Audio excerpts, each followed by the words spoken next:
Your paycheck arrives, and it only works in one store, the one your boss owns. That wasn't a dystopian thought experiment. For 2 centuries it was payday for millions of people. Whenever real cash ran short, somebody always printed a substitute: coal companies, for traders, brewers, prisoners of war, entire towns. Some of it was clever. Some of it was a leash. And one small Austrian town printed money so effective the central bank shut it down out of sheer embarrassment. Let's start underground. Plenty of Appalachian coal miners went years without touching a real dollar bill. The coal company didn't just own the mine. It owned the houses, the road, the school, and the grocery store. And it paid in scrip, tokens redeemable at exactly one place on Earth. Guess which one? Prices at the company store ran higher than the independent shops down the valley, and workers who took their business elsewhere could find themselves suddenly unemployed. So families stayed, and the debt compounded, generation after generation, across West Virginia and Kentucky. Merle Travis put it better than any economist ever has in 16 tons, I owe my soul to the company store. Here's the detail most people miss. Some operators engraved unique dies for every single mine, making counterfeiting nearly impossible. Others stamped aluminum or brass tokens with the company's initials, so the money literally wore the owner's monogram. By the 1920s, Scrip covered wages for hundreds of thousands of miners nationwide. Nobody did this out of kindness. It was control dressed up as convenience, and it let companies profit twice, once from the labor, once from the spending. Coal didn't invent the trick, though. Centuries earlier, in a far colder place, somebody had already done it with fur. 300 years ago, one company's official currency wasn't gold or silver. It was a beaver. The Hudson's Bay Company controlled trade across a staggering stretch of Canada, and real coins were almost non-existent in that frozen wilderness. So the company simply invented a unit of account and called it the made beaver, the value of 1 prime pelt. Everything got priced in it. Guns, blankets, kettles, tobacco. Employees earned wages counted in made beaver rather than shillings or pounds, and the system covered thousands of miles for more than a century. Now the part that surprises people, actual pelts rarely changed hands at the counter. Hauling fur around as small change is inconvenient, so the company issued little brass and copper tokens stamped with fractions of a made beaver. Portable, durable, stable, a functioning currency in a landscape with no banks, no mint, and no government worth mentioning. Why did it work? Because everyone involved trusted the company's ledger more than any coin stamped in London. That private money outlasted several British monarchs, which tells you something uncomfortable: when the state can't reach far enough, a business will happily become the government. A century later, a gold rush would test that idea again. California had more gold than anyone knew what to do with, and almost no coins. That sounds like a joke. It was a genuine economic emergency. Thousands of miners struck gold daily, but a pouch of gold dust is useless when the baker wants to be paid something countable. The nearest U.S. mint sat thousands of miles east in Philadelphia, and the federal government simply couldn't get coinage west fast enough. So private companies did it themselves. Firms like Moffett and Company and Kellogg and Company assayed raw gold and struck it into usable coins on the spot. Businesses paid workers directly in this privately minted money, and people accepted it because reputable assayers put their names on the line. Mostly. A few operators clipped corners and produced coins that came in slightly light on gold, which is why merchants learned to weigh money instead of counting it. By 1854, San Francisco hosted several competing private mints, a free market in currency itself. The government eventually built a branch mint there to take the business back, and the Coinage Act of 1864 banned private coinage nationwide. But for years, private money literally kept California running. Scarcity always finds someone willing to profit from filling the gap. Next stop, a war. War broke out in 1861 and Americans did what people always do when they're frightened: they hoarded metal. Gold and silver vanished into mattresses within months. By mid-1862, pennies and nickels had practically disappeared from northern cities, which sounds trivial until you try running a shop with no way to give change. Merchants needed something. Anything. So thousands of them started striking their own copper tokens, roughly penny-sized, now known as Civil War tokens. They were used to make change, settle small bills and pay small wages. Others went further and encased postage stamps in tiny brass frames so a stamp could work as a coin. Over 10,000 unique token designs circulated across Union states. Companies used them internally too, paying workers partial wages redeemable at their own shops, the coal country trick, in miniature. And here's the detail almost nobody remembers: using them was technically illegal under federal law. Enforcement during a civil war, unsurprisingly, was not a priority. The shortage ended in 1863 when the government issued official fractional paper currency, and the private tokens faded within a year or two. When trust in coins collapses, people invent substitutes instantly. But not every private currency came from clever businessmen. Some came from furious workers. Britain needed roughly 100 years of legislation to kill company money, which tells you how profitable it was. During the Industrial Revolution, factory and mine owners routinely paid workers in goods rather than cash. It was called the truck system, and workers loathed it. Laborers were pushed to buy overpriced food and clothing from the company shop, which meant wages became effectively worthless the moment you stepped outside your employer's business.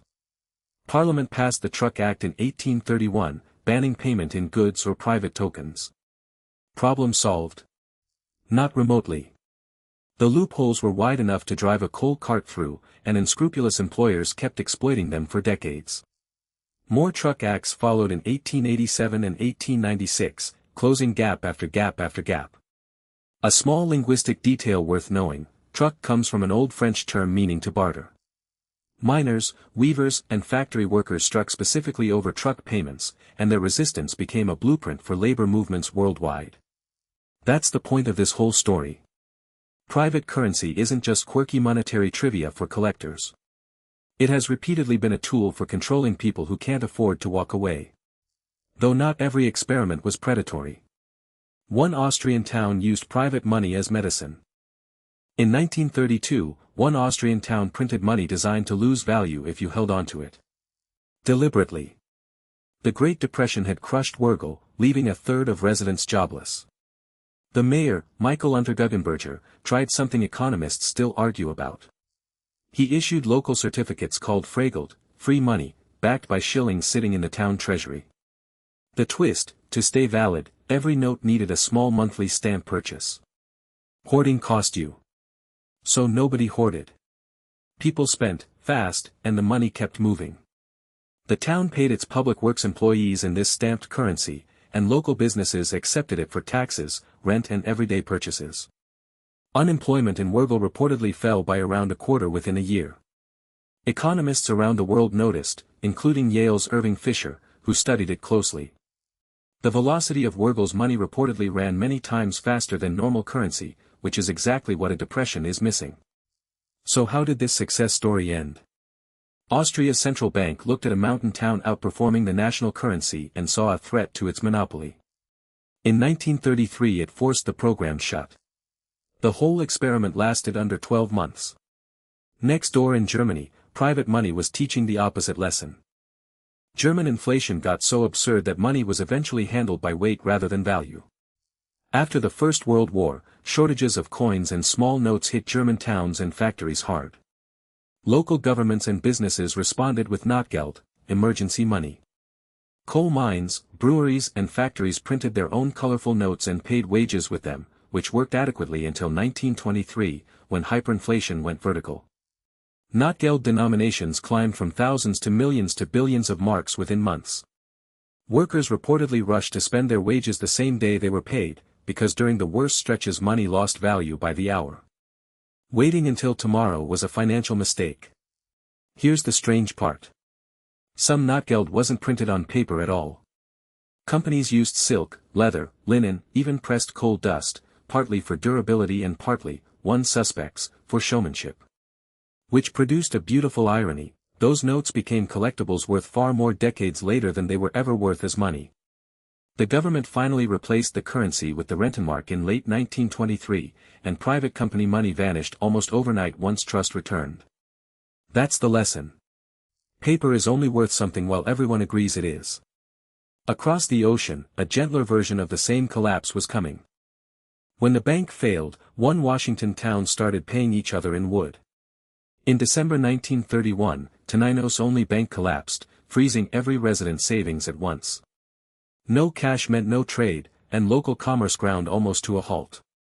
So the Chamber of Commerce did something no one would approve today. It issued wooden scrip, thin slats cut from local Sitka spruce, backed by the frozen deposit sitting uselessly inside the dead bank. Businesses paid workers with it. Shoppers spent it downtown. Denominations ran from 25 cents up to $10, and the system stabilized the local economy remarkably quickly. Then something unexpected happened.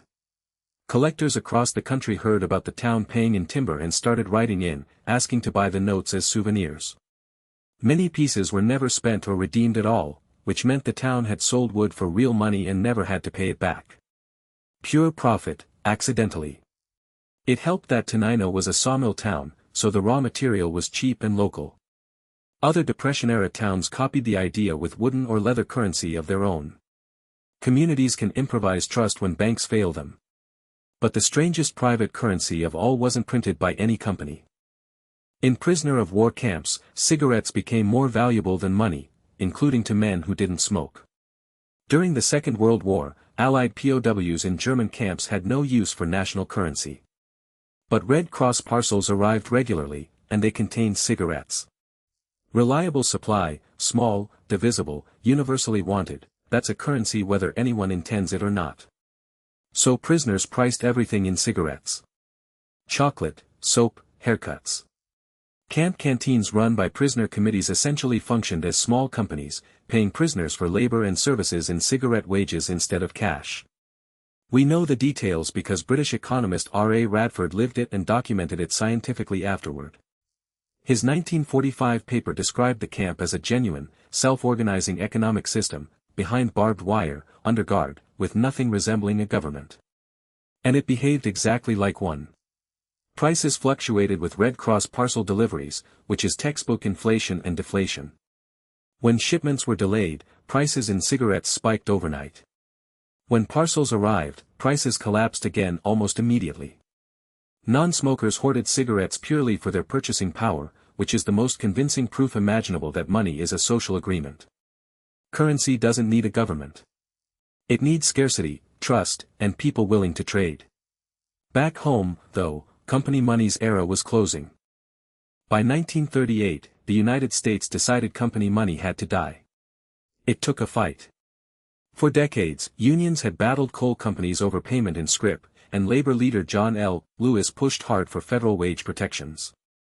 That year, the Fair Labor Standards Act established America's first minimum wage, and, crucially, required employers to pay in real legal tender rather than company tokens. Several states had already passed their own anti-scrip laws earlier in the century, which sounds decisive until you ask who was enforcing them in a remote mountain coalfield. Enforcement stayed inconsistent for years. Company towns declined slowly as unions grew stronger through the 1940s, and mechanization helped by shrinking the workforce companies needed to control so tightly. Still, some isolated Appalachian towns kept informal scrip circulating into the 1950s, with local sheriffs occasionally finding it convenient to look the other way for a powerful coal operator. It took generations of strikes, lawsuits and legislation to finish the job. And notice why it ended. The company store system didn't collapse because it stopped being profitable, it was extremely profitable. It ended because workers organized and refused it. Company money never entirely disappeared from American life, though. It changed shape. Company money never died. It got a magnetic stripe. Today some employers issue payroll cards instead of a paycheck or direct deposit, and those cards frequently charge fees, for withdrawals, for balance checks, sometimes for basic transfers. Critics argue that quietly rhymes with the old scrip model: your wages are technically yours, but accessing them costs you, and the terms are set by your employer. Certain warehouse and retail employers have also offered in-house credit systems where workers redeem points or store credit inside a single company's ecosystem. Sound familiar? During the 2010s, lawsuits challenged several fast food chains over predatory payroll card fees, and regulators eventually imposed clearer disclosure rules and fee limits nationwide. Almost nobody connects that modern fight to 19th-century coal towns, but the pattern is identical. Whenever cash feels scarce, expensive or inconvenient, businesses invent a substitute, and the substitute always comes with terms. Sometimes it helps everyone, like Taninos wooden dollars. Sometimes it quietly traps people, like Appalachian Scrip. The variable isn't the technology. It's whether you can refuse it.